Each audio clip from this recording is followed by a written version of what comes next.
Well, an academically conducive environment with adequate funding is critical for young people who are already looking ahead to the 2015 academic year.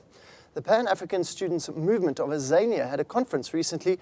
Among other resolutions taken was to encourage business to come on board with financial assistance for needy students to supplement the nsfas. Ndiya Kulu is the president of the Pan-African Students Movement of Azania, and he's here in studio to talk to me now and take us through what they feel needs to be urgently addressed at tertiary institutions. Ndiya, appreciate your time this morning. Firstly, just take us through what was discussed at your National Congress. Thanks. Let me greet first all the African people watching today. My name is Ndiya, as already said.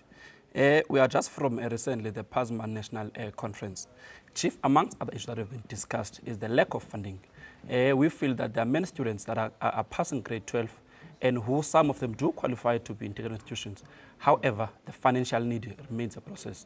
We, from many of us from the poor backgrounds, from the poor families, would wish one day to be part of those rich families. However, the only tool to transform society remains the academical tool. And if we cannot go to school just because of finances, it becomes a problem. Hence, today we are here to speak about what we think need to be done. And the Congress has made very strongly and very loud the issue of financial crisis to be addressed in tertiary institutions.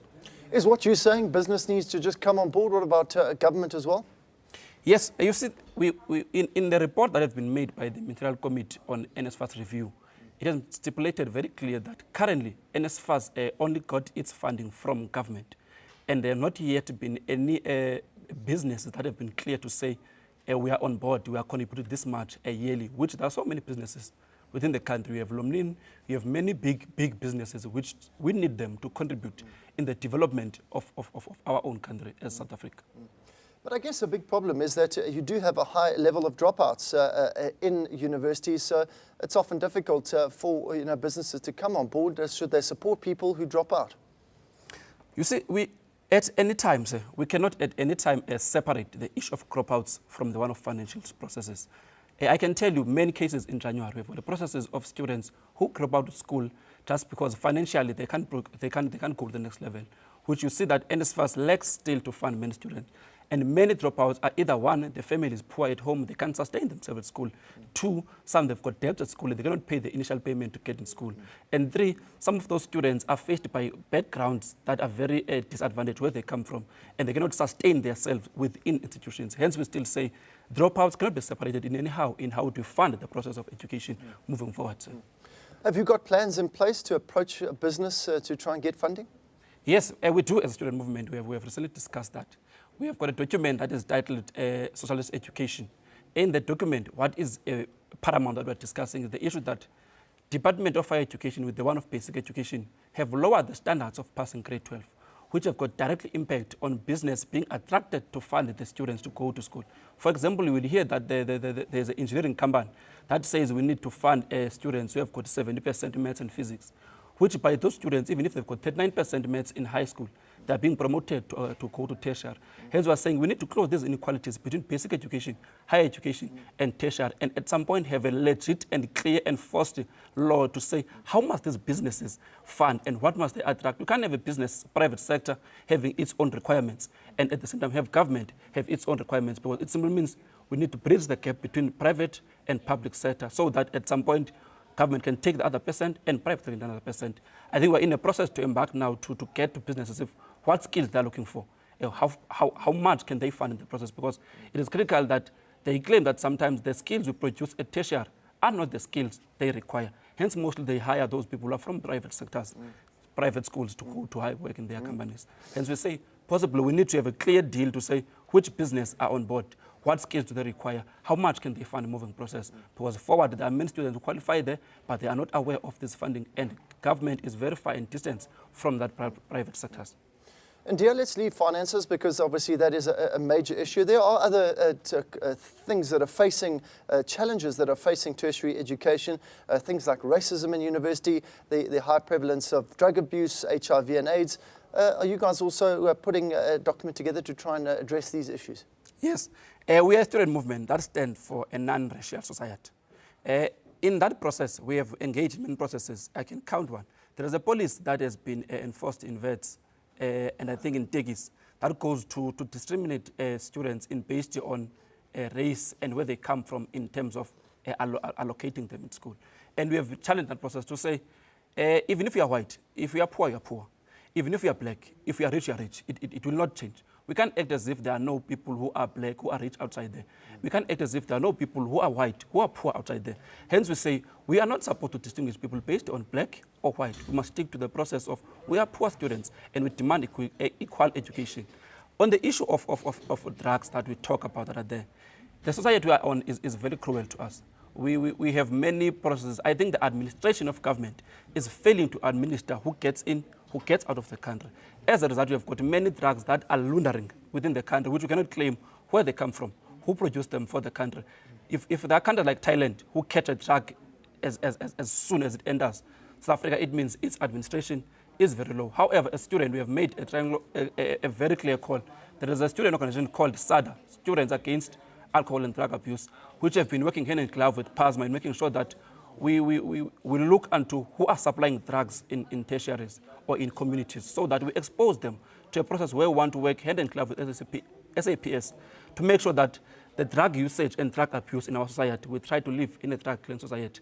However, we cannot also separate these two, poor people and the drugs, because they end up not going to school, and it means they've got a lot of time in their hands. And with this lot of time, they end up getting to many processes which, if they were at school, managed properly, having their timetable studying, you would have limited people who engage in drug processes. But today, you've got many who pass grade 12, like they're going to be on the 6th, who can't go to tertiary, who can't work anywhere, who can't be hired. And what they end up doing is to go to these people who most of them, mostly, are foreign people from other countries. And they use them to sell drugs to our societies because they know which society is lacking what, and how can we end, how can we do what. So I'm saying the issue of taking students, all of them, to go to school and training them, giving them skills, is at some point will play a critical role in making sure that the issue of drug abuse is limited in society. Hence, we cannot distinguish these two. The other issue that we have raised, the issue of HIV rates. I don't know, sir, you will tell me. Seemingly to me, all these issues cannot at any point be separated from the first issue, which is a free and socialist education.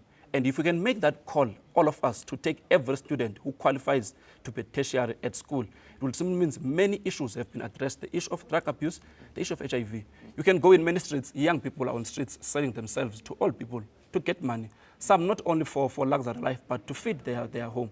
Some are being breadwinners at home. They are older than their sisters. There are no parents. No one supports them. Grant of government is not enough to take care of them. Hence, we get those young students, young people who study in these most urban institutions. At night, they sell themselves to get money to sustain their families. And at the end of the day, they are at high risk of getting HIV, high risk of getting all STIs that are transferred through sex and other things, because those people who pay get to demand the soul of our young sisters and young brothers. So I'm saying all these things cannot anyhow be separated from finances, even though they can be addressed as issues separated. Ndiya, my last question to those matriculants sitting and watching this program this morning who are confident of getting a university exemption but don't have that funding. What are you wanting them to do? Okay. I think before we close, we must touch on this issue. nsfas, to me, has done a small role, because there are many students, as said, that are have been writing their exams in this December, but they don't know this nsfas. No one knows there's nsfas somewhere where I can go to nsfas, get this funding. No one knows the bursaries. You find these things online, and most students are from townships and rural areas. They do not have access in these issues. And I'm saying today, luckily most students are on holiday watching the TV. Students must, at least on January, all of them, whether they've got money or do not have money, they must go to tertiary institutions, go there. When they go there, I'm telling you, trust me, they're going to find Pasma in a process of access to education. And we're going to make sure that every student who deserves academically to be in an institution, we're going to make sure that their process of financial crisis is being addressed at school when they are. The last issue is that the people who are postgraduate, who are claimed. I don't know, so maybe one must tell me. If I was doing a degree in psychology, I was poor, given an nsfas. I finished it in my 3rd year. I want to do honors. Now I'm termed that I can't get nsfas because, assuming overnight, I've become rich now. I can no longer get the process to go to do my honors. And I'm saying, hence today we've got less students or black students who progress to postgraduate because you get that financial limitation. So I'm saying to students who are 1, postgraduate, and 2, who have just passed who will pass their matric on the 6th of December, all of us, let's embark in a process of demanding government to give us fair chance to go to school. We qualify, we demand to be in school. It's a right for us to be in education. So I'm saying all of us, let's go to be in tertiary institutions, wherever you're close by, go there and demand that I qualify to do honors. I don't have money, I must get to school. I qualify to do my first undergraduate degree, I must get school. And we as Pasma will make sure that with other student organizations such as SYM, Socialist Youth Movement, SASCO and others who are willing to fight for the left within our bloc. We will consolidate and fight the process of every student deserving to be at school must get school, regardless of the financial crisis they are having at home. Well, keep up the good work. There's such an important bridge that's going to bridge that gap in education in this country. We're also obviously celebrating reconciliation today, and one way that can go a long way in bridging that reconciliation is education. I'm chatting to Ndiya Nkulu from the president of the Pan-African Students Movement of Azania. They've just finished their National Congress. They are looking for business to get on board and fund a lot of education. Matrics, it's a tough time of the year as they look ahead to tertiary education at the end of those matric exams. Ndiya, I appreciate your time this morning. Thanks for coming to chat to us.